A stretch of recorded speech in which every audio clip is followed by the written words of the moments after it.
In this video, we're going to talk about the concept of absolute value. Here's our definition. The absolute value of a number represents its distance from zero. Right, another way to say that is if you are asked to find the absolute value of a number, you're being asked to find how far away is that number from zero. What is its distance away from zero? Now let's look at some examples. First one says, what is the absolute value of 4? Right? So this is asking us how far away is 4 from 0? What's the distance away from 0? Right? Well, here is the number 4 on our number line. Here is the number 0. Right? We're asking how far away is 4 from 0? Right? Well, if you look at this, we're asking for this distance. 4 is a distance of 4 spaces away from 0. Number 2, what is the absolute value of -5? Again, we're asking how far away is -5, right over here, how far away is this from 0? Right? What's the distance away from 0? Right? So how far is -5 away from 0? The answer is 5. Right? What I want you to notice is that absolute value is always going to be a positive number. Right? And that's because the concept of distance is positive. Right? For the first one, 4 is a distance of 4 away from 0. This is 4 spaces. 4 is 4 spaces away from 0. -5, for number 2, was 5 spaces away from 0. Right, so the absolute value of a number is always going to be positive because it represents the distance away from 0. In terms of notation, here's how absolute value looks like in notation. Right? When you see that you would read that as the absolute value of 4. Right? So you have the number with these vertical lines. This is how we write the absolute value of something. So this is the absolute value of 4, which is, as we said, 4. Right? For number 2, we would write it this way. The absolute value of -5, well, that's equal to 5. All right, in these examples, we're going to talk about how do we evaluate expressions that have absolute value in them. All right, so looking at number 3, we would read it like this. The absolute value of 4 plus the absolute value of -3. Right, now there are two absolute values here, and we're just going to do them separately. Right, so the first one is the absolute value of 4. And we already said that 4, if you look at the number line, how far away is that from 0? 4 is 4 spaces away from 0. So the absolute value of 4 is 4. So it's 4 plus the absolute value of -3, and -3 is 3 spaces away from 0. So this is 4 plus 3, which is the same thing as 7. Looking at number 4, we have -3 times the absolute value of 7 minus 15. All right, now for this one, it's very tempting to want to, since we have a multiplication here, you might be tempted to distribute this -3 inside the absolute value.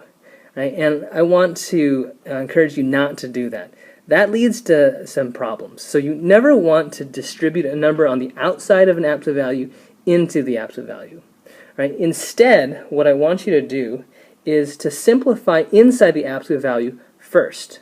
Right? So in this case, we're going to simplify 7 minus 15 first, then take the absolute value of that, and then multiply that times -3. Right? So that's the order we want to do that in. So 7 minus 15, well, that's -8.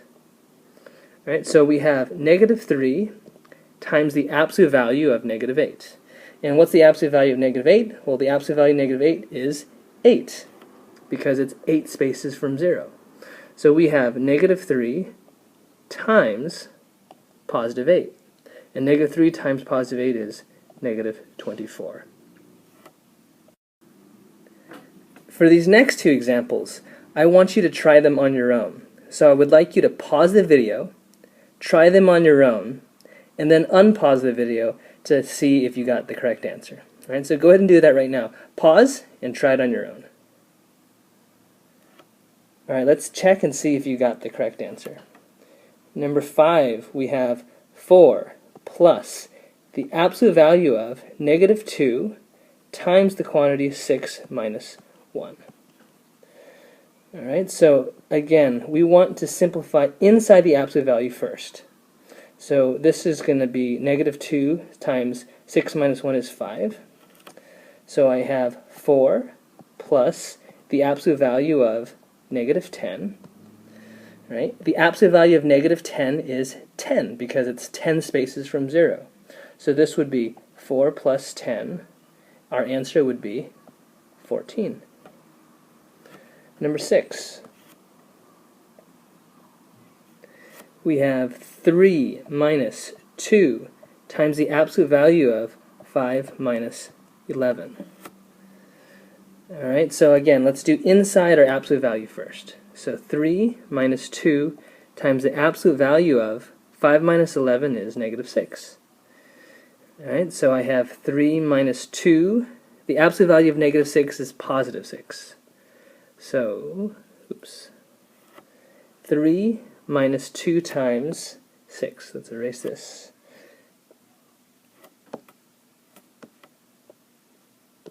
Okay, 3 minus 2 times 6. So that's 3 minus 12, which is negative 9. And there's our answer. Number 7. Find the value of, the absolute value of 3x minus y. Right? If x is negative 4 and y is negative 6. Right? So this time we want to find the absolute value of this expression 3x minus y, and we know that x is negative 4 and we know that y is negative 6. All right? So we're going to substitute and replace x with negative 4, and we're going to replace y with negative 6. So x is negative 4, y is negative 6. And I really want to encourage you to show that step. Make sure you use parentheses so that you don't mess up on any signs. So we have 3 times negative 4 is negative 12, minus a negative 6 is plus 6. So we have the absolute value of negative 12 plus 6 is negative 6. The absolute value of negative 6 is 6. Last one. I want you to do this one on your own. Find the value of the absolute value of negative 5y minus 2 times the absolute value of the quantity x plus y, if x is negative 5 and y is negative 8. Go ahead and do this on your own. Pause it to do it on your own, and then unpause to check your answer. Let's see if you got it right. The absolute value of negative 5 times y minus 2 times the absolute value of x plus y. Alright, so y is negative 8. I'm going to replace y with negative 8. I'm going to replace x with negative 5. And again, y with negative 8. So I have the absolute value of positive 40 minus 2 times the absolute value of negative 13. The absolute value of 40 is 40, because that's 40 spaces from 0. Minus 2 times the absolute value of negative 13 is 13. So this is 40 minus 26, which is 14. There's your final answer.